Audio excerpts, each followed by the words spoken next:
যদি সন্তান কোনো দুষ্কর্ম করে তাহলে সেই অপরাধ শুধু কি সেই সন্তানের? না, যদি সন্তান দুষ্কর্ম করে তাহলে অপরাধী তার মাতা পিতাও, যারা পুত্রমোহর কারণে সেই অনুচিত কাজে তাকে বাধা দেননি।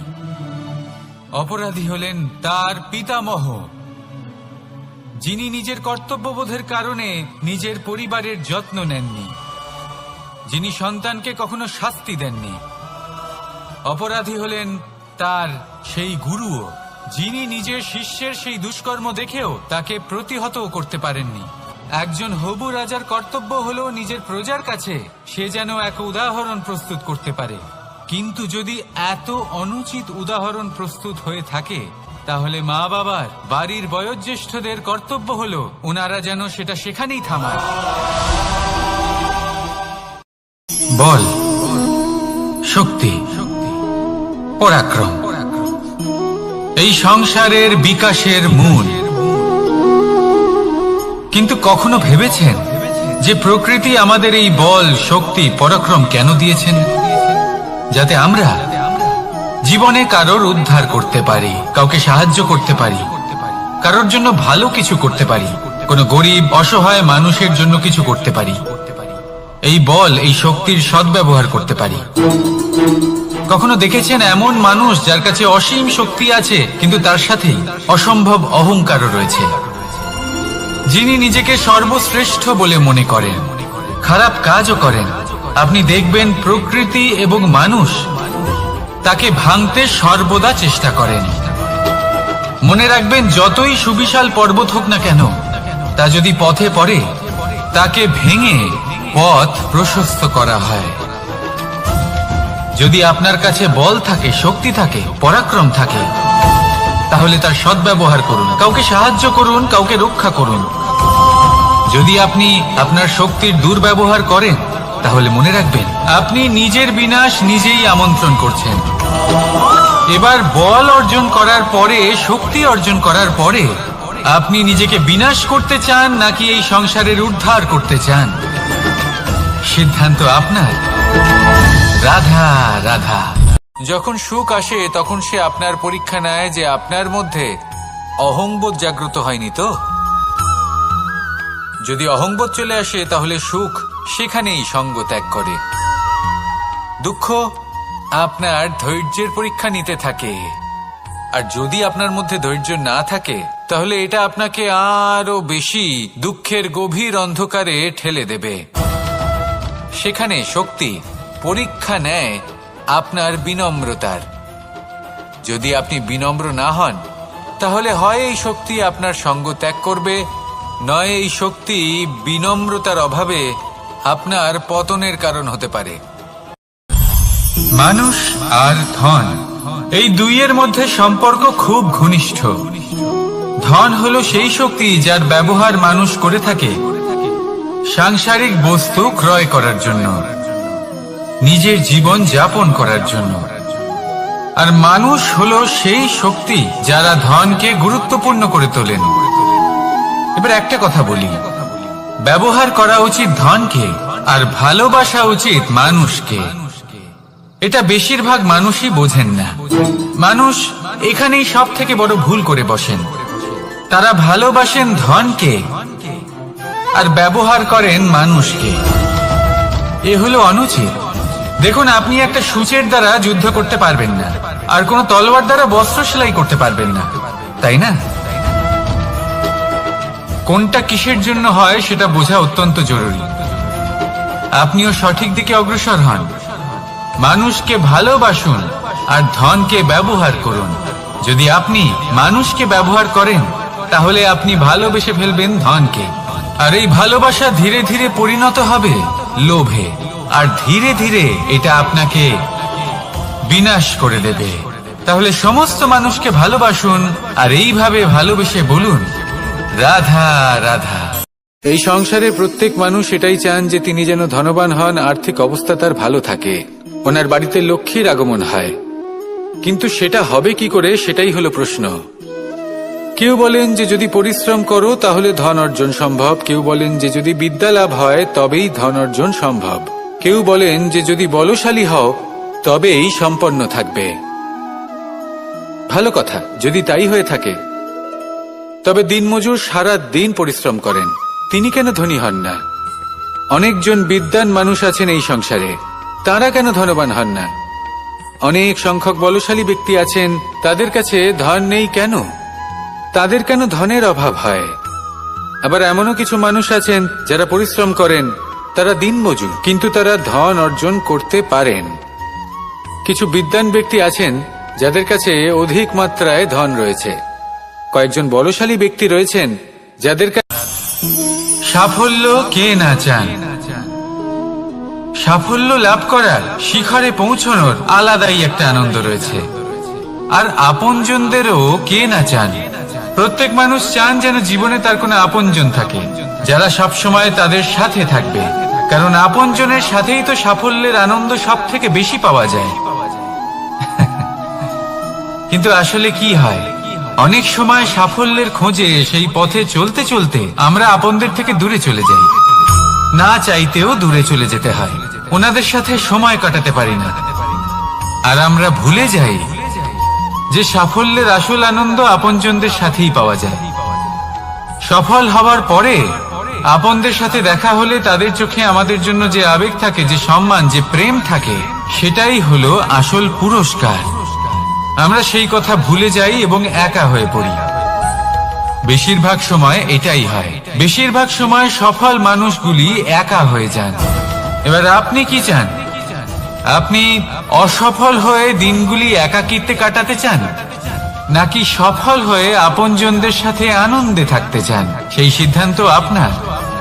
সাফল্যের পেছনে ছুটুন, নিজেকে উজাড় করে দিন, কিন্তু আপনজনদের সঙ্গ ত্যাগ করবেন না।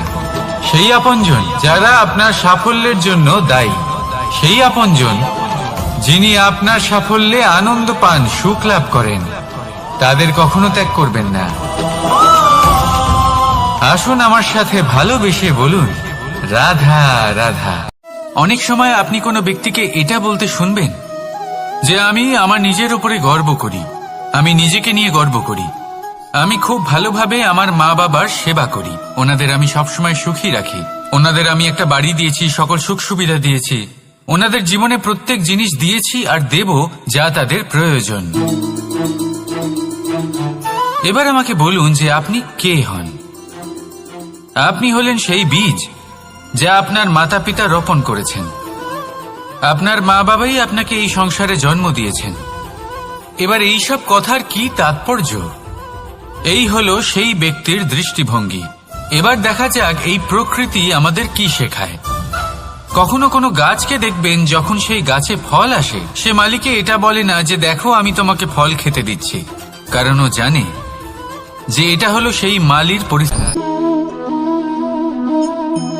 বাজ পাখিকে পক্ষীরাজ বলা হয়। বাজের আয়ু হলো মোটামুটি 70 বছর।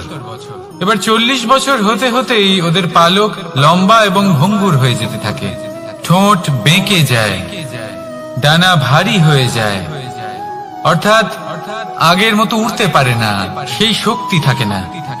এবার সেই বাজ কি করবে? বাজ সব থেকে কঠিন নির্বাচন করে, নির্বাচন নিজের পুনর্স্থাপনা। সর্বপ্রথম একটা বিশাল পর্বতে যায়, একান্তে নিজের এক বাসস্থান তৈরি করে, আর তারপরে পাথরের সাথে নিজের ঠোঁট বারবার আঘাত করতে করতে সেই ঠোঁট ভেঙে ফেলে। তারপরে সে অপেক্ষা করে সেই ঠোঁট পুনর্নির্মাণ হওয়ার। তারপর সেটাই করে নিজের পালকের সাথে। তারপরে নিজের ডানা থেকে এক এক করে ভারী পালকগুলো ছিঁড়ে ফেলে দেয়। আর তারপর 150 দিনের এই যন্ত্রণা সহ্য করার পরে ও ফিরে পায় নিজের উড়বার অনন্য ক্ষমতা, সেই শক্তি। আর তারপরে ও জীবনের পরবর্তী 30 বছর বাঁচে। কি বুঝলেন আপনি? যদি ইচ্ছে শক্তি থাকে তাহলে একজন দুর্বলও শক্তিশালী হতে পারে। আপনিও এটাই করুন, নিজের অতীতের যন্ত্রণার বোঝাগুলিকে ত্যাগ করুন আর কল্পনার খোলা আকাশে উন্মুক্ত হয়ে উড়ে বেড়ান। নিজের পুনর্স্থাপনা করুন, তবেই সর্বশ্রেষ্ঠ হতে পারবেন। আর মনে রাখবেন, এই ছোট ছোট পদক্ষেপই বড় বড় শিখরে পৌঁছে দিতে পারে। তাহলে আসুন আর আমার সাথে ভালোবেসে বলুন, রাধা রাধা। এই সংসারে আপনার সব থেকে বড় বন্ধু কে? কেউ বলবেন ছোটবেলার বন্ধুরা, কেউ বলবেন মাতা পিতা, কেউ বলবেন ঈশ্বর। এবারে বলুন যে এই সংসারে আপনার সব থেকে বড় শত্রু কে? কেউ বলবে আপনার বিরোধী, সেই ব্যক্তি যে আপনাকে হিংসে করে, বা আপনার নিজের অহংকার। আমি বলবো যে এই সংসারে আপনার সব থেকে বড় বন্ধু হলো আপনার নিজের মন। এই চঞ্চল মনকে যদি আপনি নিয়ন্ত্রণ করতে শিখতে পারেন, তাহলে এর থেকে বড় বন্ধু এই সংসারে আপনি কোথাও পাবেন না। সেখানেই যদি এই মন আপনাকে বশ করে ফেলে, তাহলে সংসারে এর থেকে বড় শত্রুও আপনি কোথাও পাবেন না। প্রথমে এই মনকে নিয়ন্ত্রণ করতে শিখে যান, আর তখন এই মন প্রসন্ন হয়ে বলবে। আপনি কি কখনো জলকে নিজের মুঠোতে ধরে রাখার চেষ্টা করেছেন? চলুন আজ করা যাক।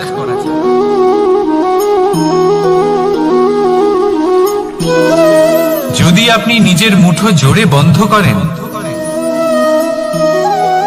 জল ধরে রাখতে পারবেন না। যদি আপনি তাকে এমনি বইতে দেন, তাহলে ও নিজের পথ নিজেই করে নেবে, আর আপনার হাতেও থেকে যাবে।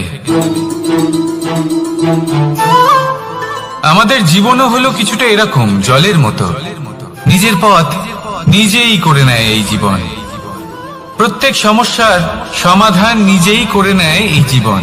তাই জীবনে যখন কোনো পরিস্থিতি আমাদের প্রতিকূল হয়ে থাকে, কিছুই হয়তো আমরা বুঝতে পারছি না, কিছুই যখন বসে থাকে না, তখন আমরা হতাশ হয়ে পড়ি, নিরাশ হয়ে পড়ি। আর এটাই করা উচিত নয়। শান্ত মনে দেখতে হবে যে এই জীবনে আসলে কি ঘটে চলেছে। কষ্ট সবাই ভোগ করেন। কষ্ট পেলে কেউ রেগে যান, রেগে গিয়ে পরাক্রম দেখান। এটাই তো করা উচিত নয়। শান্ত মনে সেটাই করতে হবে যা জীবন আমাদের শেখাতে চাইছে। জীবন আমাদের সব শিখিয়ে দেবে, শুধু মনে রাখবেন কখন প্রয়াস করতে হবে আর কখন আমাদের প্রতীক্ষা করতে হবে, সেটা আগে আপনাকে বুঝতে হবে। তাহলে আসুন আমার সাথে ভালোবেসে বলুন, রাধা রাধা। মানুষ জীবনে তিনটে কাজ অবশ্যই করে থাকে। কিছু দান করে, কিছু গ্রহণ করে, আর কিছু ত্যাগ করে দেয়। এটাও ভাবতে থাকে যে এটা করলে কিভাবে করবে। দেবার জন্য পর্যাপ্ত ধন নেই, নেবার জন্য সংসারে অত স্নেহ নেই, আর ত্যাগ করার জন্য জীবনে এত সুখই নেই। তাহলে কিভাবে করবে? আসলে আমরা বস্তুগত চাহিদা অর্জনে এত ব্যস্ত হয়ে পড়ি যে আমরা বুঝতেই পারি না যে কি নেবার আছে, কি দেবার আছে, আর কি ত্যাগ করার আছে। তাহলে আজ আমি আপনাকে বলেই দিই, মনে রাখবেন এই তিনটে গুরুত্বপূর্ণ গুণ, তিনটে গুরুত্বপূর্ণ কথা। দেবার জন্য আছে দান, নেবার মতো আছে জ্ঞান, আর ত্যাগ করার মতো আছে অহংকার। ভগবান আর ভক্ত যখন একাকার হয়ে যায়, যখন ভক্ত তার ভগবানের প্রতি এবং নিজের জীবনের উদ্দেশ্যের প্রতি সম্পূর্ণরূপে সমর্পিত হয়, তখন জন্ম নেয় ভক্তি। এই সংসারের সমস্ত আশা হয়তো আপনার সঙ্গ ত্যাগ করে দিতে পারে, তখনও ভক্তি সাথে থাকবে। ভক্ত আর ভগবান যখন একাকার হয়ে যায়, তাদের মধ্যে কোনো পার্থক্য থাকে না। তারা এক হয়ে যায়, এক ব্যক্তিত্ব, এক অস্তিত্ব। সেই জন্য কখনো জীবনে যে কোনো রূপেই, যে কোনো প্রকারেই, যে কোনো ঈশ্বরকে মান্য করুন। মনের মধ্যে শ্রদ্ধা ভাব জাগ্রত করুন, মনে ভক্তি ভাব জাগ্রত করুন। এই সমগ্র সংসারে সব কিছু আপনাকে ছেড়ে চলে গেলেও তখনও এই ভক্তি শুধুমাত্র আপনার উত্থান ঘটাবে। তাই মনে ভক্তি জাগ্রত করুন, আর আমার সাথে ভালোবেসে বলুন, রাধা রাধা। শব্দই হলো শূন্য, শব্দই হলো আরম্ভ, শব্দই হলো অন্ত, শব্দই হলো অমর, শব্দই হলো ব্রহ্ম। এই শব্দ হলো অত্যন্ত বিশেষ। কেউ কাঁদলে তাকে হাসিয়ে তোলে, কেউ হাসলে তাকে কাঁদিয়ে দেয়। কারোর মনে উদ্দীপনা জাগিয়ে তুলতে পারে, আবার কারোর মনে কাঁটা হয়ে বিঁধে থাকতে পারে। একটা অত্যন্ত গুরুত্বপূর্ণ কথা যা বোঝা অত্যন্ত আবশ্যক। আপনার মন, আপনার হৃদয়ে যতই শুদ্ধ হোক না কেন, যতই পবিত্র হোক না কেন, আপনার দৃষ্টিভঙ্গি যতই স্পষ্ট হোক না কেন, যদি আপনার কথা পবিত্র না হয়, যদি আপনার শব্দ শুদ্ধ না হয়, তাহলে তা আপনাকে আপনার কর্মফল ভোগ করতে বাধ্য করবেই। একটা সহজ উদাহরণ দিই। আপনার জীবনে এমন কেউ অবশ্যই থাকবেন যাকে আপনি পছন্দ করেন না, যিনি হয়তো অধর্মী মানুষ, যিনি হয়তো দুর্বুদ্ধি সম্পন্ন মানুষ, কিন্তু তার জন্য অপশব্দ প্রয়োগ করলে তার মধ্যে কোনো পরিবর্তন আসবে না, তার মানসিকতা বদলাবে না, শুধু মনে প্রতিশোধ স্পৃহা জেগে উঠবে, মনে হিংসা জাগবে, আর কিচ্ছু না। সেই জন্য নিজের শব্দকে নিয়ন্ত্রণ করুন, নিজের কথা সংযত করুন। শ্রেষ্ঠ থেকে শ্রেষ্ঠতর মানুষকেও সাবধানী হতে হয়, কারণ যদি এই শব্দের প্রয়োগ সঠিক না হয়, তাহলে আজীবন মানুষকে নির্বাক হয়ে থাকতে হতে পারে। তাহলে নিজের শব্দ নিয়ন্ত্রিত রাখুন, নিজের কথাকে শুভ করুন, এতে প্রেমবোধ জাগিয়ে তুলুন, আর সেই প্রেমবোধ নিয়েই বলুন, রাধা রাধা। বরদান এবং অভিশাপ, এই দুই হলো একই মুদ্রার দুটি পিঠ। এই বরদান আমরা অনেক কারণে পেতে পারি, কখনো নিজের পরিশ্রমের কারণে, কখনো নিজের তপস্যার কারণে, কখনো আমাদের পূর্বপুরুষদের কর্ম ও তপস্যার কারণে। কিন্তু এই বরদান কতক্ষণ বরদান থাকবে তা আমরা নিশ্চিত করতে পারি না, তা সুনিশ্চিত করে শুধুমাত্র আমাদের কর্ম। যদি আপনাকে উদাহরণ দিই, আপনি রেশমের কীট দেখেছেন? ও বরদান পেয়েছে যে ও নিজের সুরক্ষার জন্য খোলস বানাতে পারে। এবারও তাতে এত মত্ত হয়ে যায় যে এমন এক আবরণ বানিয়ে ফেলে যাতে সে নিজেই আবদ্ধ হয়ে চাপা পড়ে মরে যায়। এটার তাৎপর্য কি? তাৎপর্য খুবই সরল। গর্ব করা খুবই ভালো, কিন্তু অহংকার করা কখনোই উচিত নয়। যদি অহংকার মনের মধ্যে প্রবেশ করে, তাহলে এই বরদান অভিশাপে পরিণত হতে সময় লাগে না। আর যদি কর্মশ্রেষ্ঠ হয়, তাহলে অভিশাপ বরদানে পরিণত হয়। তাহলে আসুন শ্রেষ্ঠ কর্ম করুন, আর আমার সাথে ভালোবেসে বলুন, রাধা রাধা। সুখ, দুঃখ, মৃত্যু, মহামারী, এগুলো কখনো বলে আসে না, আবার জিজ্ঞাসা করেও আসে না। এমনই হয় দ্রুত ক্রীড়ার এই খেলায়। এক কারাগারের মতো, একটা মাকড়সার জালের মতো। যেমন একটা মাকড়সার জাল একটা পোকাকে নিজের দিকে আসতে আকর্ষিত করে নিজের চমকের দ্বারা, নিজের গঠন দ্বারা, সেরকমই দ্রুত ক্রীড়ার এই খেলা মানুষকে নিজের দিকে আসতে প্ররোচিত করে। শেষে গিয়ে মানুষ আটকা পড়ে। পার্থক্য শুধু এটাই, যখন এক পোকা এই জালে জড়িয়ে পড়ে তখন সে তার প্রাণ হারায়। মানুষ যখন এই দ্রুত ক্রীড়ায় আকর্ষিত হয়, সে নিজের মান, নিজের ধন সবকিছু হারায়, নিজের বিবেক হারিয়ে ফেলে। কিন্তু আপনি আপনার বিবেক কখনোই হারাবেন না। যদি আপনার মনে লোভ চলে আসে, আপনি লোভী হয়ে ওঠেন। যদি আপনি দ্রুত ক্রীড়ার এই খেলায় আটকা পড়েন, তাহলে মনে রাখবেন, এই খেলা থেকে ফিরে আসা প্রায় অসম্ভবই বলা যায়। নিজের বিবেক কখনো হারাতে দেবেন না, কারণ বিনাশ আসার প্রথম লক্ষণ হলো বিবেকের বোধ চলে যাওয়া। এই প্ররোচনায় কখনো পা দেবেন না। আর আমার সাথে ভালোবেসে বলুন, রাধা রাধা। বিজয়, বিজয় লাভের জন্য মানুষ কি না করে থাকে। যে কোনো সম্ভাব্য প্রচেষ্টা করে, কিন্তু নিজের বিজয় লাভের জন্য বাজিতে যা ইচ্ছে তাই রেখে দেওয়া কি উচিত কাজ? কখনোই নয়।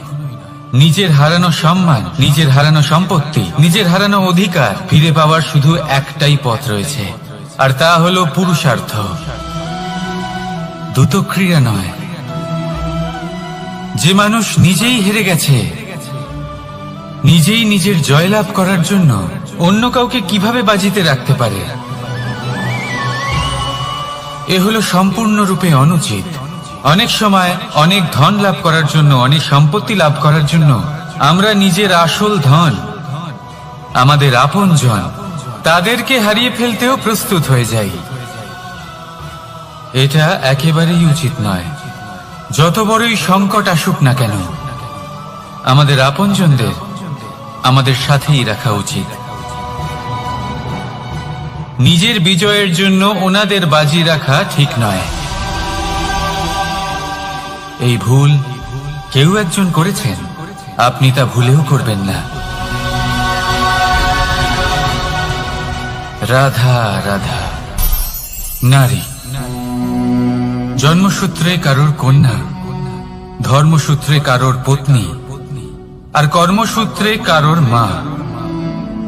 আমাদের মনে এই ছবি আঁকা রয়েছে একজন নারীকে নিয়ে, তাই না? একটা অতুলনীয় ভূমিকা রয়েছে নারীদের আমাদের জীবনে, আর নারী ছাড়া আমরা কিছুই নই। কিন্তু অধিকার, সেখানে আমরা একটা ভুল করে বসি। যখন নারী একজন কন্যা থাকে, যখন সে জন্ম নেয়, তখন তার ওপর অধিকার থাকে তার পিতার। আর তারপর যখন বিয়ে হয়ে যায়, তখন তার অস্তিত্বের উপর অধিকার থাকে তার স্বামী। আর যখন তিনি মা হন, তখন নিজেই তিনি জীবনের সমস্ত অধিকার দিয়ে দেন তার সন্তানকে। কিন্তু আমরা কি কখনো এটা ভেবেছি এই জীবন হলো তার নিজের? যে নারী সবার কল্যাণ করছেন, তার জীবনের অধিকারও তার কাছেই থাকা উচিত, তাই না? তার নিজের জীবনের সিদ্ধান্ত সে নিজেই নিতে পারেন, নিজেই নিজের ভাগ্যের রচয়িতা হতে পারেন। আর এর জন্য আমাদের নিজেদের পাল্টাতে হবে, দৃষ্টিভঙ্গি পাল্টাতে হবে। কারণ এই ধারণা সেটা আজ বা কালকের ব্যাপার নয়, এটা ঘটে চলেছে বহু বছর ধরে, আর চলতেই থাকবে যদি আমরা এটা না বদলাই। আর এটা তখনই সম্ভব হবে যখন আমরা নিজেদের মধ্যে পরিবর্তন আনব। তাই আজকের পর থেকে, এই মুহূর্ত থেকে, কোনো নারীর ওপর অকারণ অধিকার স্থাপনের আগে সহস্রবার ভেবে দেখবেন। কারণ যখন নারী নিজের অধিকার কেড়ে নিতে বাধ্য হবেন, তখন শুধু এবং শুধুমাত্র বিনাশই ঘটবে। রাধা রাধা।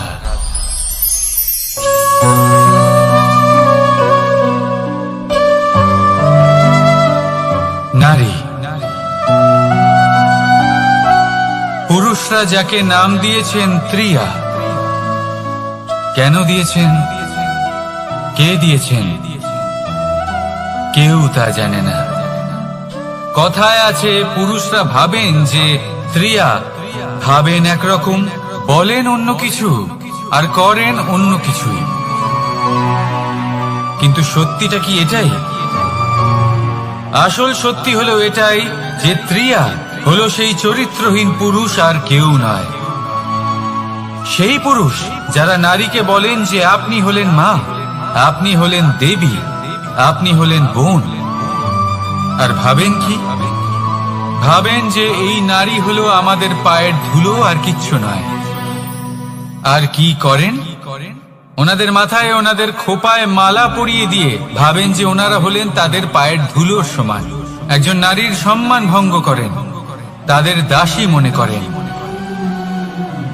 ভুলবেন না, যত্র নারীয়াস্ত পূজ্যন্তে রমন্তে তত্র দেবতা। অর্থাৎ যেখানে নারীকে পুজো করা হয়, সেখানে ঈশ্বর বাস করেন। আর যেখানে নারীকে অপমান করা হয়, সেখানে ঈশ্বর এবং ভাগ্য এই দুই রুষ্ট হয়। মনে রাখবেন, যদি নারী কল্যাণকারী হতে পারেন, তাহলে নারী মহাচণ্ডী রূপও ধারণ করতে পারেন। যদি একজন নারী মাতা হয়ে জন্মদান করতে পারেন, তাহলে নারী মৃত্যু হয়ে বিনাশও করতে পারেন। যেখানে নারী অপমানিত হবেন, সেখানে মহান ভারতও মহাভারতের পথে অগ্রসর হতে পারে। তাই মনে রাখবেন, নারীর অপমান যেন কখনোই না ঘটে। আর যদি কোথাও নারীর অপমান হয়, তার অর্থ হলো আপনার বিনাশ আপনার দিকেই আসছে। আর এটা হলো তার প্রথম পদক্ষেপের প্রথম পদধ্বনি। রাধা রাধা। যদি সন্তান কোনো দুষ্কর্ম করে, তাহলে সেই অপরাধ শুধু কি সেই সন্তানের? না। যদি সন্তান দুষ্কর্ম করে, তাহলে অপরাধী তার মাতা পিতাও, যারা পুত্রমোহর কারণে সেই অনুচিত কাজে তাকে বাধা দেননি। অপরাধী হলেন তার পিতামহ, যিনি নিজের কর্তব্যবোধের কারণে নিজের পরিবারের যত্ন নেননি, যিনি সন্তানকে কখনো শাস্তি দেননি। অপরাধী হলেন তার সেই গুরুও, যিনি নিজের শিষ্যের সেই দুষ্কর্ম দেখেও তাকে প্রতিহত করতে পারেননি। একজন হবু রাজার কর্তব্য হলো নিজের প্রজার কাছে সে যেন এক উদাহরণ প্রস্তুত করতে পারে।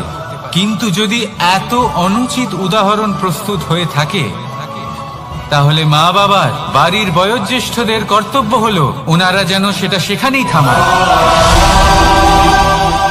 হয় ভালোবেসে, নয়তো শাস্তি দিয়ে। যদি না থামানো হয়, তাহলে মহাভারত অবশ্যম্ভাবী। অনেক ব্যক্তির মনে একটা প্রশ্ন জাগে আমাকে আর রাধাকে নিয়ে।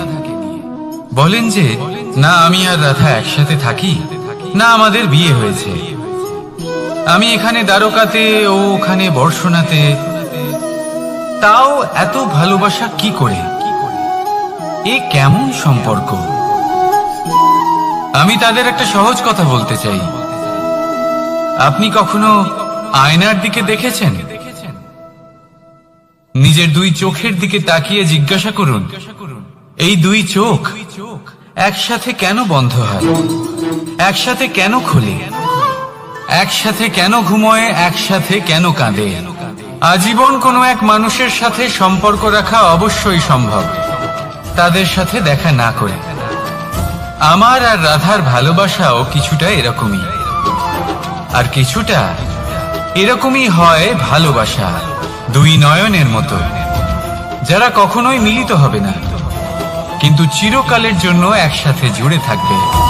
এই অনুভূতি নিঃস্বার্থ হয়, আর এই নিঃস্বার্থ ভালোবাসা আপনাকে আনন্দের পথে অগ্রসর করে। জীবনে সবসময় নিঃস্বার্থভাবে ভালোবাসুন, শুধুমাত্র আনন্দই পাবেন। তাহলে আসুন আমার সাথে নিঃস্বার্থভাবে ভালোবেসে বলুন, রাধা রাধা। মানুষ, কোন ব্যক্তির নির্মাণ হয় কিভাবে?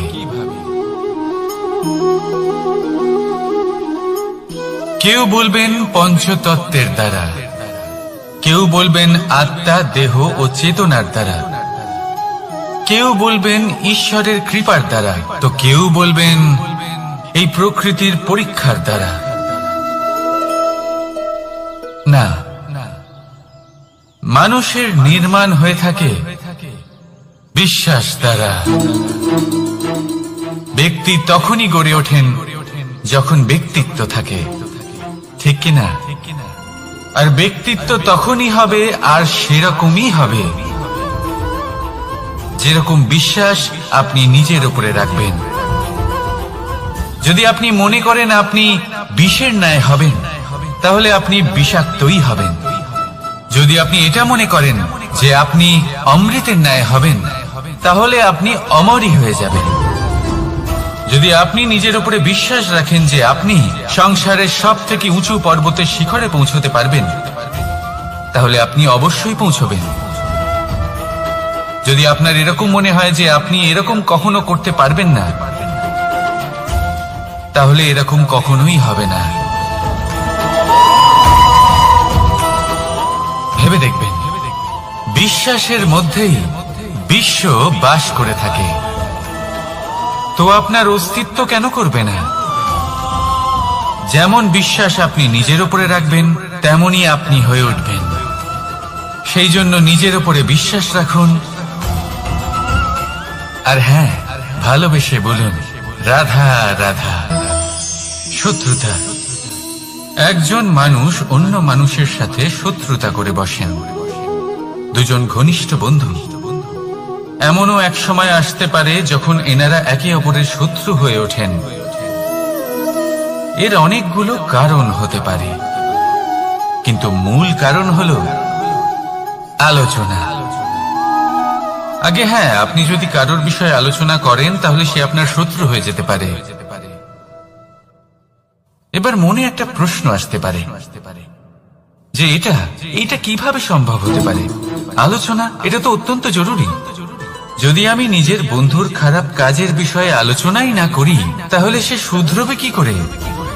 এ কথা সত্যি যে আলোচনা আবশ্যক, কিন্তু তার থেকেও বেশি গুরুত্বপূর্ণ এবং আবশ্যক হলো আপনার এই সিদ্ধান্ত। সিদ্ধান্ত এটাই যে আপনার এই আলোচনা কোন স্থানে করবেন। যদি এটা সবার সামনে করবেন ভাবেন, তাহলে তা অপমানও হয়ে যেতে পারে। যদি এটা আলাদাভাবে করেন তাহলে তা পরামর্শ হয়ে যায়। অপমান কেউ স্বীকার করতে পারেন না, কিন্তু পরামর্শ সকলের ভালো লাগে।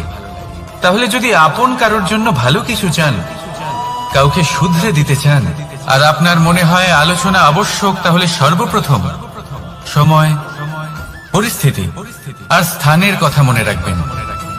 নয়তো এই আলোচনা আপনাকে খুব ভোগাতে পারে। তাহলে আসুন আমার সাথে ভালোবেসে বলুন রাধা রাধা।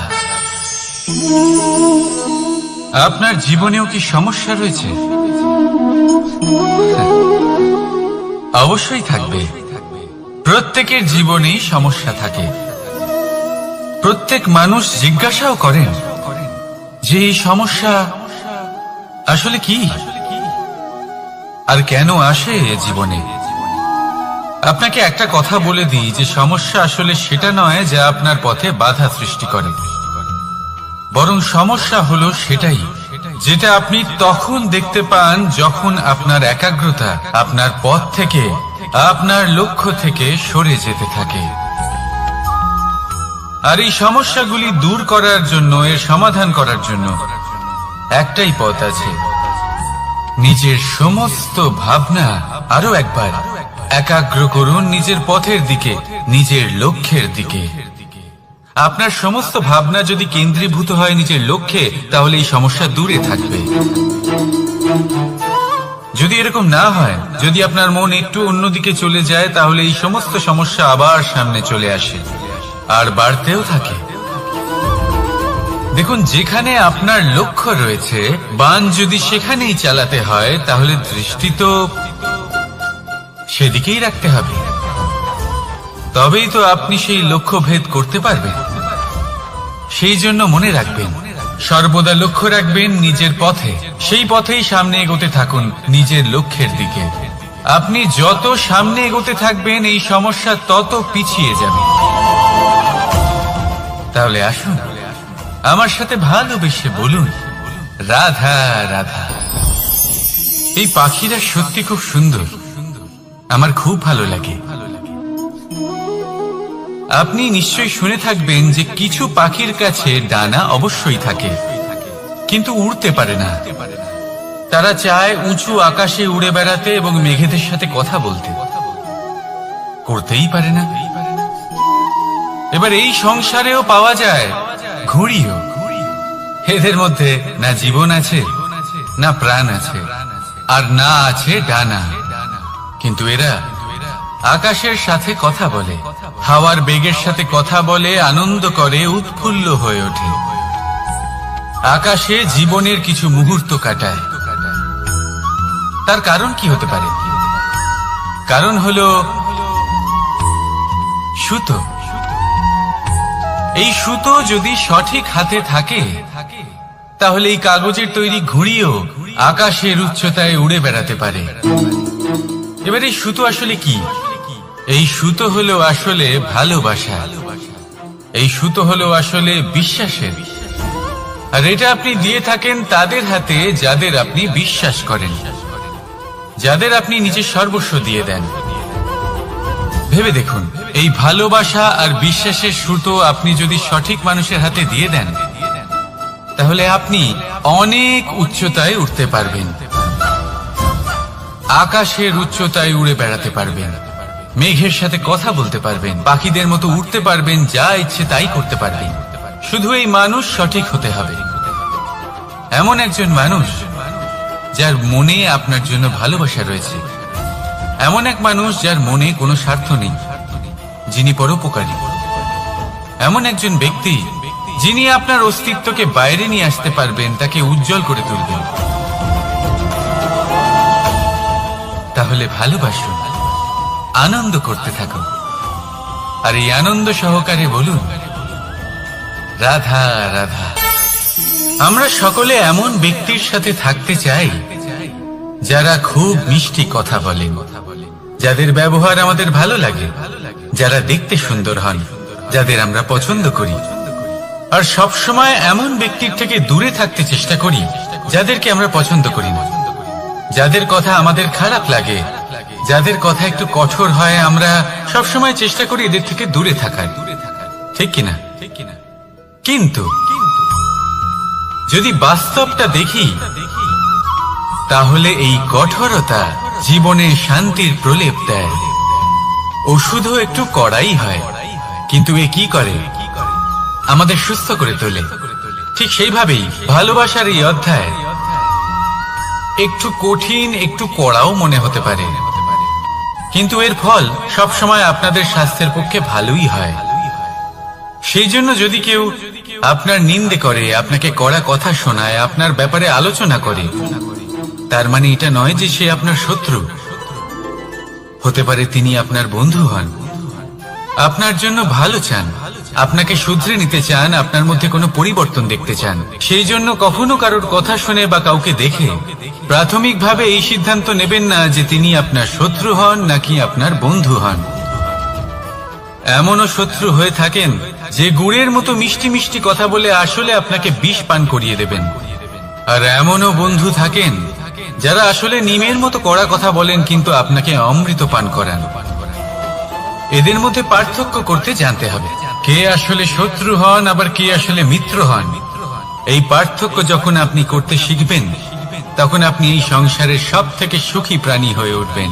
এই পার্থক্য বোঝা সহজ নয়, কিন্তু অবশ্যই আবশ্যক। রাধা রাধা। অসুখ। এমন কোন মানুষ আছেন এই সংসারে যার অসুখ করে না? প্রত্যেক মানুষ কখনো না কখনো অবশ্যই অসুস্থ হয়েছে, তার এই শরীর রোগের শিকার অবশ্যই হয়েছে। এবারে দেখুন, এই রোগ আসে আবার এই রোগ চলেও যায়, কিন্তু সেই রোগ আমাদের কষ্ট দিতে কেন সক্ষম হয়? কারণ হলো স্বচ্ছতা। যদি এই স্বচ্ছতা শরীরে না থাকে, তাহলে মানুষকে শারীরিক কষ্ট পেতেই হবে। ঠিক সেইভাবেই অত্যন্ত প্রয়োজনীয় হলো এই স্বচ্ছতা যেন মনেও থাকে। যদি এই স্বচ্ছতা মনে না থাকে, তাহলে মানুষ চারিত্রিকভাবে কষ্ট সহ্য করেন। এবারে নিবারণ কি হতে পারে? বড়ই সহজ এর উপশম। যদি রোগ শরীরে হয়, তাহলে সর্বপ্রথম স্বচ্ছতা বজায় রাখতে শিখুন, এই শরীরকে পরিষ্কার রাখতে শিখুন। বিচক্ষণতার সাথে এই রোগের সম্মুখীন হন, ভয় পাবার কোনো দরকার নেই। ব্যায়াম করতে থাকুন, সব ঠিক হয়ে যাবে। সেইভাবেই যদি এই অসুখ মনে হয়, তাহলে কি করা যায়? সর্বপ্রথম তার আধারের উপরে নজর দিন। আপনার এই আধারই হলো আপনার আহার। যা আপনি আহার করবেন, সেরকমই মানুষ হয়ে উঠবেন। সেইভাবেই আপনি যেরকম ভাবেন, সেরকমই মানুষ হয়ে উঠবেন।